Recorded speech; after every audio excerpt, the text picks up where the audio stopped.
Hello. Hey, how's it going? Good, thanks. How are you doing? I'm doing great. Thank you guys very much for taking the time to do this interview. That's okay. Anytime. No trouble, but nice to meet you. Oh, awesome. Well, again, thank you very much for taking the time to do this and being able to talk this amazing debut album with 11th Hour, which is coming out next week through Frontiers Music. Being a fan of the original EP, I've been waiting for the full length to be coming out, and it's so great to be able to see that it is actually coming out through such a great label and such great music attached to it, too. I really love what you guys did with this album. Thank you very much, mate. That's very kind of you. Yeah, we're really glad to have been working with Frontiers on this as well. You know, we've sort of been working on this for quite a few years behind the scenes, and we were really hopeful that we were onto something, you know. So for us to sort of get working with them and have them and other people say, yeah, no, we agree, we've got something here. So it was really nice to have that support behind us, and that's why we're here chatting to you today. So whoop, whoop. Oh, so cool. So, you know, with all of that in mind, I mean, what was it like to be working on this debut album for so long and finally being able to get it out? How did you feel, Cameron? I mean, I was quite lucky in the way that when we recorded the album, I was able to fill my time with some other stuff. So it was nice to see people like Harrison doing amazing work behind the scenes, kind of getting it out and pushing it to people, and in turn getting it to Frontiers in the end. But so for me, it didn't feel that long. But at times, you know, I listen back to the album and I'm like, wow, you know, that was quite a few years ago. We actually recorded that. So, but it's amazing for people to get to listen to it now, and I'm excited to see what people think. I think for me, one of the most amazing things about it, you know, Cameron, Moat, Dan, Gaz, Ross, and I, we're all good friends as well as bandmates and whatnot. I mean, I don't particularly like Cameron, but I'll tolerate him for now. Yeah. So we've been sort of sketching ideas for this album ever since Secondary Genesis came out, which is about 4 years ago now. So just the patience, I think, of everyone to like sort of, you know, like the writing of the songs and then sort of getting them into action, getting into the studio, putting it all together. It took a long time. So patience of everyone to just sort of sit there and go, no, I trust this is still happening, and turn up when we needed them to and do their bits when we needed to. That was like, it's quite amazing, really. So it's nice to be able to work with a good bunch of guys, you know. Yeah, and that truly does help. And I love the background of everyone in the band, too. I mean, such a great diversity amongst the entire band, and then being able to come together and create music like this. I mean, it's so great to be able to hear it. I mean, no matter how heavy it gets, how proggy it gets, how melodic or mellow it gets, I mean, it all feels so natural, and it's so great to see that. I mean, that's all down to Harrison's songwriting. I mean, he's a fantastic writer, so... Which, I mean, you're not talking about me, surely. Is there another Harrison? Well, maybe we've got a ghostwriter Harrison. I don't know.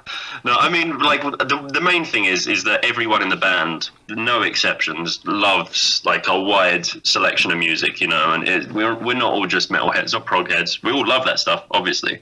But, you know, like, Cameron's got loads of experience as like, a pop drummer on cruise ships and that sort of thing, and he plays with a band called Eva, who are, like, a kind of... Would it be fair to say to call it, like, retro synth pop or something, Cam? Is that a fair 80s synth pop, you know? Yeah. So like he's got like loads of pop kind of idiosyncrasies like that. You know, obviously Moat's done stuff with Slugs, which are like super heavy, sludgy sound. Gaz has done stuff with Slice of Cake. So there's this whole like pool of sounds to draw on. And I think once we got Secondary Genesis out of the way, that was when we were sort of really just starting off and finding our feet.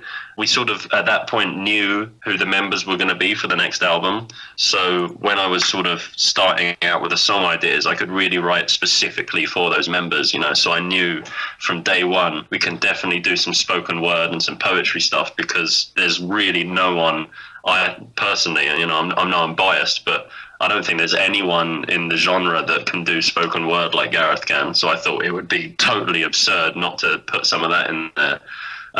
And yeah, it's just that I think being surrounded by great people gives you the chance to get really creative and experimental with the songwriting. So I thought I'd take my time with it and try and do something a bit wacky, and hopefully we've done that.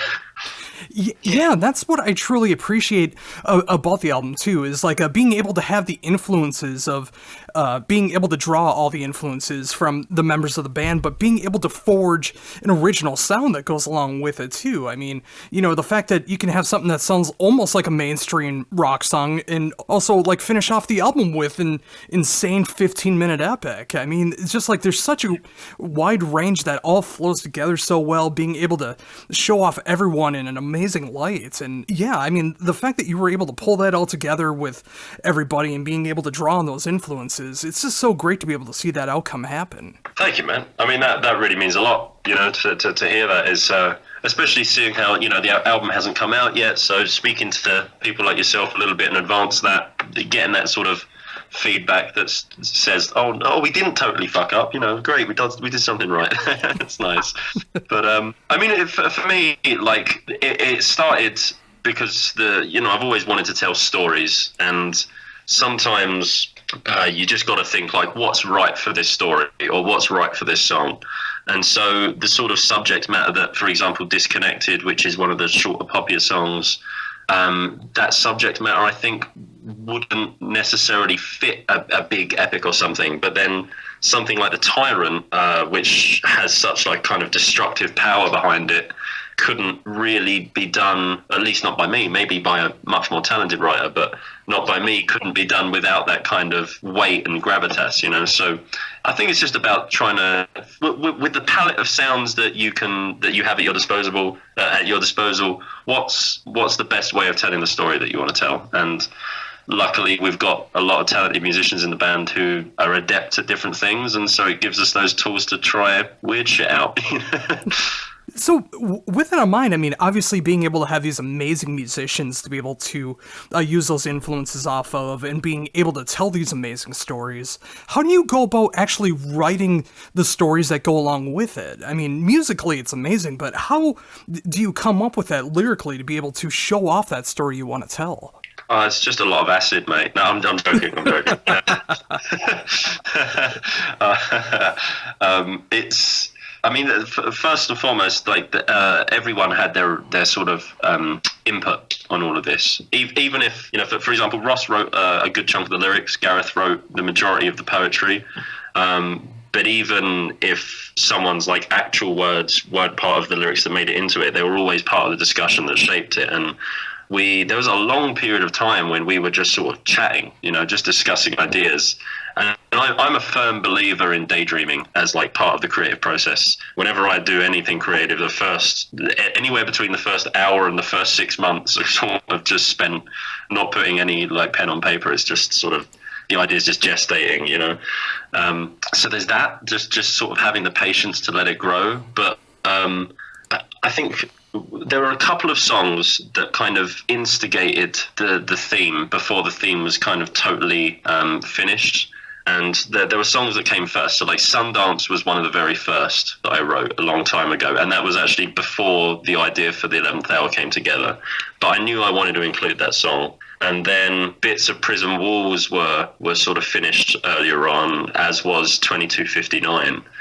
And once I sort of saw a pattern between those, or sort of where they'd come from, it was clear to me what I thought the rest of the album was going to be about. And then it was just a case of sort of exploring ideas, and the fundamental idea that connects all the songs is that different people can share different experiences about the same thing. And so I wanted to just try and imagine, you know, different people around the world all going through similar experiences. How would they tell their story? And so then you get things like, if someone in Cuba was experiencing something, they'd have a very different experience to someone in New York, for example. And so you get the song that's set in Cuba, which is Corazon, and uses all of those Latin American sounds. So that was a very long, winding answer to a fairly simple question, and I apologize. Oh, not a problem. I mean, I love being able to hear that insight that's going into it. I mean, the fact that there's so much thought that goes into it, and being able to get everyone's input into it as well, and just being able to forge the songs the way that they have. I mean, again, it sounds so natural when you do listen to the final product, but the fact that so much thought went into it is just so cool. Thank you, mate. I mean, I could just be lying. Maybe I just paid a ghostwriter to do it. Guessed it all. I mean, what's that, Cap? Just guessed it all. Just guessed everything. Yeah, it was all an AI. I just went into like Google DeepMind and just went just shout out this album. But I mean, thank you, man. Like it's just the whole thing has been like a joy, really. So I love telling stories. And music sort of the kind of main way I've found to tell those stories. I think it just elevates things so well. And so there were a lot of like songs that came together very quickly. Sundance was a good example of those, but then there were other ones that took years and years. And sometimes they changed direction halfway through. I might have had quite a clear idea about what I wanted something to be. And then anything from like a melody or a riff suggested by one of the guys, or it could have been like a thematic concept, completely steered it in a different direction. And I think as a songwriter, you have to be, or a songwriter who works collaboratively anyway, you have to be open to the possibility of that happening, because sometimes you don't know what something's going to be until you're halfway there. Like I remember years ago, like literally years ago, probably just after Secondary Genesis had been released, we were sat in your bedroom, Harrison, me, you and Mo, just kind of jamming along like a small drum kit, and straight away that's where the verse for Indestructible came from. Yeah, that's right. Was that just when we were doing one of the like covers gigs and we just like took some time to do some of our stuff? Yeah, we just jammed and that ended up coming out. And then about, I'd say a year and a half later, you just went, guys, the thing that we wrote, I've gone really weird with it. And then it was just the middle section with all the screaming, and we were like, okay. Yeah. And sometimes it was that. It was just the product of having fun with friends, which sounds like I'm advertising a daycare centre, but I'm talking about a prog metal record. And you see, I love that. The fact that, you actually can be friends and be able to have just like a off-the-cuff jam sessions like that, and it can lead to such a great song like that, too. I mean, just the fact that it all came from a little bedroom jam session, that's so cool. Yeah, and interestingly, I think Indestructible probably was one of the most collaborative ones. So it's interesting that Cam brought it up, because after that, we had the instrumental sort of primarily done for a while, and then came the vocals later on. I think it was a rehearsal maybe a year, 18 months ago, maybe even more, probably even more actually, where the instrument was done. We were sitting down, and there was all of us, including Ross, but maybe not Gareth, in the room.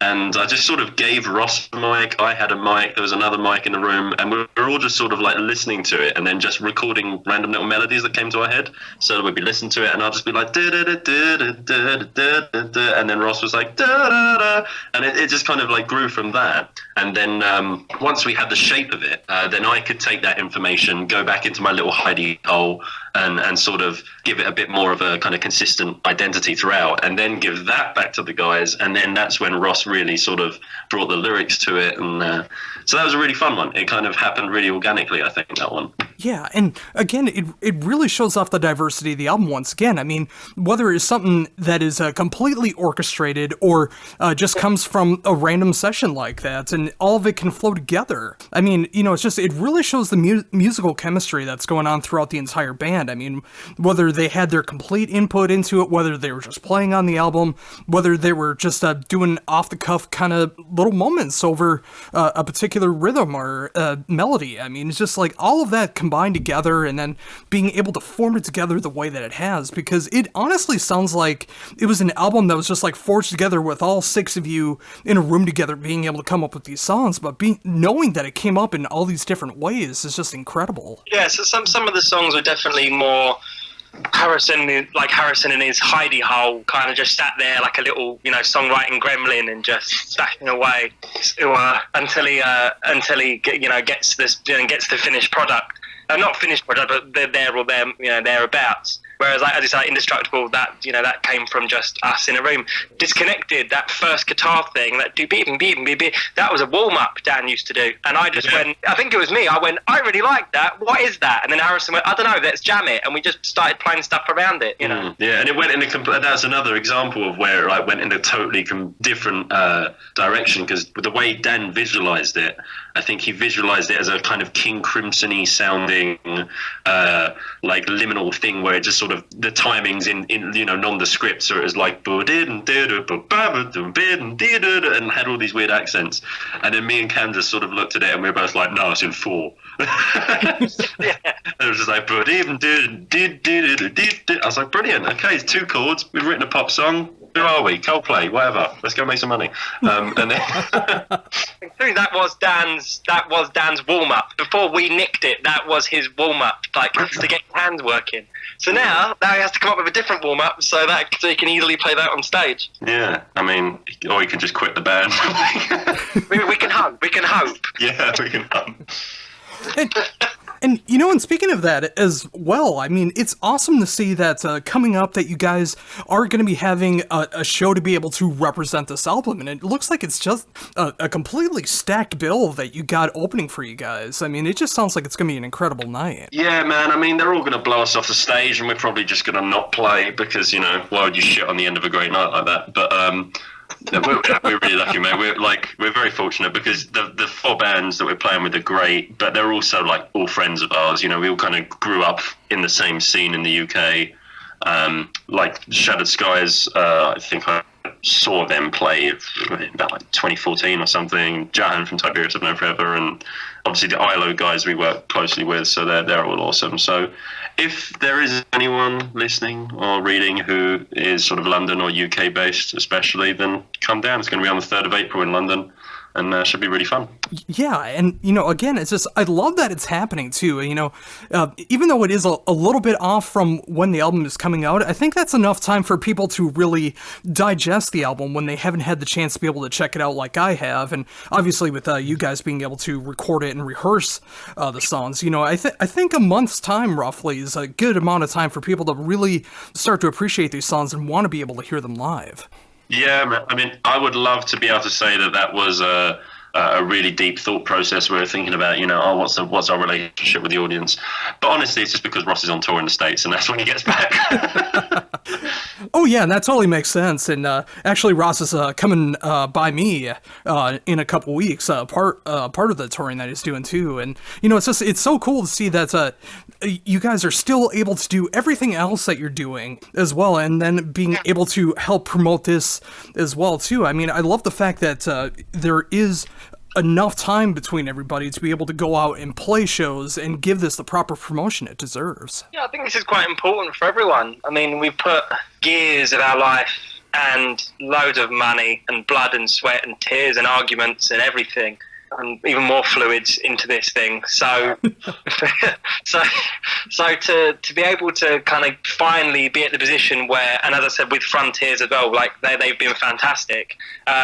To really push it out, then it makes sense to put time to it and find time that we can really give it our all. Yeah, and that's another great thing that I really do appreciate with Frontiers being able to take a chance on you guys is it's because when you look at Frontiers label, I mean, they have so many legacy acts and so many bands that have been like staples of music for decades upon decades, or brand new projects from those musicians that have been around for decades on end. I mean, the fact that this is a debut album, from the last EP, which came out a few years back, but, it's like a relatively new band, being able to show that off in this great light amongst all these amazing bands that are also on the label. I love they're taking a chance on a newer act and being able to show that great progressive rock and progressive metal is still going on to this day. Well, as a drummer, it makes me very, very happy to know that I'm on the same label as Toto, because Jeff Porcaro is like my absolute number one. So so that was just mad for me. But to see, I'm labeled mates with Toto, that's just really odd. Yeah, I mean, it's been a cool experience, man, and I think you pointed out that a lot of what people associate with Frontiers is the kind of classic rock and the AOR sort of library that they have, which is great. But they have been sort of trying to, look into what's happening now and what's new, and I think we're just quite lucky to be sort of picked up and working with them on that kind of premise, and hopefully they get the chance to do that with some other bands as well, and I know they already are, and have got some other great stuff going on. But if they keep doing that, then it could be really great for some younger bands. But we're glad that they saw something in us. Obviously, they're completely delirious because we're terrible. But, Well, they got us in just to make every other band ever look much better. Yeah, that's it. Yeah, we're probably there for to compare and contrast. They're like, here's Novena, oh god, but now look at everything else. Now it's really shining. Oh, that's great. And thinking about that as well too, being able to be a part of Frontiers, being able to do a great show coming up in April. Another great representation of the band is the album artwork. I love the colors that's being used on this thing, and being able to really show off that 2259 that's going on there. I mean, when you were putting it together, like, how did you come up with the idea of like the type of clock to use and the type of colors to be able to use for the album? We worked really closely with a guy called Simon Atkinson, who is just an absolutely fantastic digital artist. So again, we've been blessed with just having cool people around us. So shout out to Simon for all his hard work.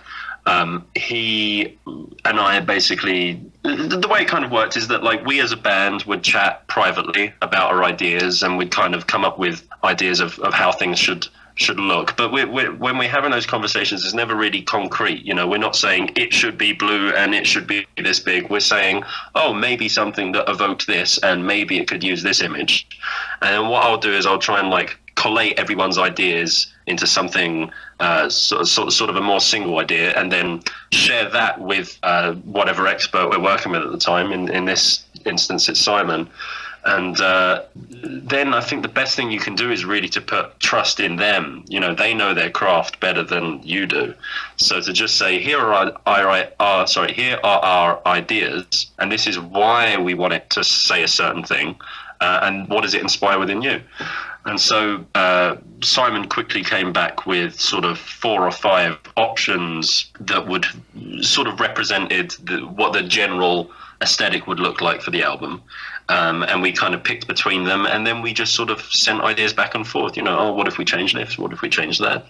But it was always more about giving him, this is what it should make people feel. This is what the story's about. This is, et cetera, but then letting him choose, how do I represent that through my art form, So, I absolutely love the artwork that he came up with for us. I can't praise his work enough, and I'm really looking forward to what people think of the full CD, because we commissioned Simon to create the artwork for the entire album. And each song on the album has its own corresponding artwork. So it's not just that front cover. Every song has its own piece of art with it. And he put a lot of time and a lot of care and love into it. So really excited to see what people think about that. Oh, and that's got me excited to be able to pick up the album on Friday, or next Friday, to be able to check that out too. Because when I look at the album cover and just like look at all the little details that's going on there, from all the different symbols, all the little scratches around the clock, I mean, just like everything just like looks so perfect as a great representation of that. I can't wait to be able to check out the rest of the artwork and see how great that comes off as well. Oh, it's amazing. I as someone who, I'll be honest, I didn't really mind too much. I was kind of like, whatever artwork ends up, it's fine. Like I'm not that interested in it. But when Harrison sent me back the photos of what Simon did, it absolutely blew me away. And I want to show people the artwork after not really caring. It's like, no, look at this, look how good this looks. I think it's quite amazing to be able to say that about something that's literally just a fucking clock. Like at the end of the day, it's like, guys, look at this amazing image. Oh, you're showing me a clock, okay? but no, it's so cool. It's like the best clock. That's what it is. It's the best clock. But yeah, the whole thing was a really fun process, and I think it's really nice, because I'm a firm believer that like with any artistic endeavor, every element should be exploited. Like you can't I mean, you can, and it's valid as well. And like, I totally get it when people say like, "Oh, music is like 100%. That's all that matters." I respect that. But personally, I think if you're presenting an album to the public or to anyone, it's not just the music, because people consume the music via something else, even if it's just the logo of whatever they see on Spotify or Apple Music, or or whether they pick up the CD or they go to see the show. You've got visual media there. You've got other, multi-sensory media and stuff. So it's like, why not extend whatever inspires and motivates the art on a musical level to every other element? Cameron will disagree with me because Cameron doesn't believe art exists. Harrison, I was actually about to say, I used to believe that. I completely and utterly used to believe that music was only music, and that was all that was important. But it was when I saw Simon's artwork is when that completely changed my mind. Yeah, well, completely, just the complete 180, and now I think that artwork is unbelievably important, and it was seeing Simon's artwork that did it. So there you go. If anyone wants to use him, by the way, his name is Simon Atkinson. Search him up. He will do you right. Oh, that is amazing praise to be able to hear that too. I mean, the fact that his artwork was able to influence you so much, Cameron, to be able to actually start to appreciate artwork like that. I mean, it really shows a lot of what can be done through that visual art form, and kind of like what you said too. I mean, it is just a clock, but the more that you look at it, the more that you see all the little details that's going into it. I mean, it's just jaw-dropping everything that went into it, and it's so cool to be able to see that as the album artwork. Yeah, Simon did a great job. Yeah, man, it's nice. It ties into that whole idea of as well. Like I remember growing up listening to like records, especially things like Scenes from a Memory, or any kind of like linear or concept album that has lore behind it. And I loved that whole experience of listening to it for the first time and thinking, "Oh, that was cool." Listening to it the second time and then going, "Oh, I just noticed something there," and then listening to it for the 437th time and having like a chalkboard behind me with post-it notes and having drunk 15 coffees and I'm only wearing underwear and going, "We are Nicholas," and like trying to ascribe meaning to everything. Pepe Sylvia! But what was that, mate? Pepe Sylvia. Yeah. Is that an Always Sunny reference? An Always Sunny reference, yeah. Yeah, I love that show, man. But yeah, so just being able to like sort of put those little details into the artwork, and some people might just look at it and think, "Oh, that's pretty," and that's great, that's fine. But then you might get some people that go, "Oh, cool! I like you've said, I like those little details. I wonder what they mean," and then it just opens up the possibility for a new way of connecting with the music. So it's nice, I think, to put some effort into that stuff. Oh, absolutely. And in all forms, I mean, I'm so happy to see this album come out the way that it has. And, I mean, obviously, musically, it's something that I just love and appreciate, the fact that it did come out the way that it has. But, through the visual art forms, like through the artwork, the upcoming artwork that's everyone will be able to check out on Friday through Frontiers Music, and the music videos that you got going on, which are just so cool to be able to check those out. And, of course, the live show as well, too, being able to hear the music in that live setting and seeing how it translates from the album to that live setting. There's so much going on in your world right now, and being able to promote an album like 11th Hour, like you guys are, it's so great to be able to see all the detail and love that went into this album, and how much fun that you're actually having with it too. I mean, being able to hear your voices, being able to hear you joke around with it, and being able to have fun with it, and just knowing that it's something that you can be proud of. It's awesome to see that. And from a fan perspective, I appreciate you guys so much for putting all of this into this album. That's really cool of you to say, mate. Thank you very much. It's like, at the end of the day, you write these songs because it's fun and you hope that one day somebody might like it, and to start hearing people now saying that they get it and that they want to listen to it again, that's like just the coolest feeling in the world. So it means a lot for you to say that, so thank you. Yeah, thank you. Oh, absolutely no problem. And I think with that, that's a perfect note to end on. And I thank you guys once again for being able to take this time to be able to talk to me and, of course, promote the debut album, 11th Hour, coming out next Friday, the 6th of March through Frontiers Music. This was an absolutely great time being able to talk to both of you, being able to joke around, being able to talk about all these great details that's going into the music and everything around it. And yeah, I just thank you both very much for taking the time to be able to talk to me. This was a lot of fun. Yeah, it's our pleasure, buddy. Our pleasure. So thank you for giving us a call. Thank you.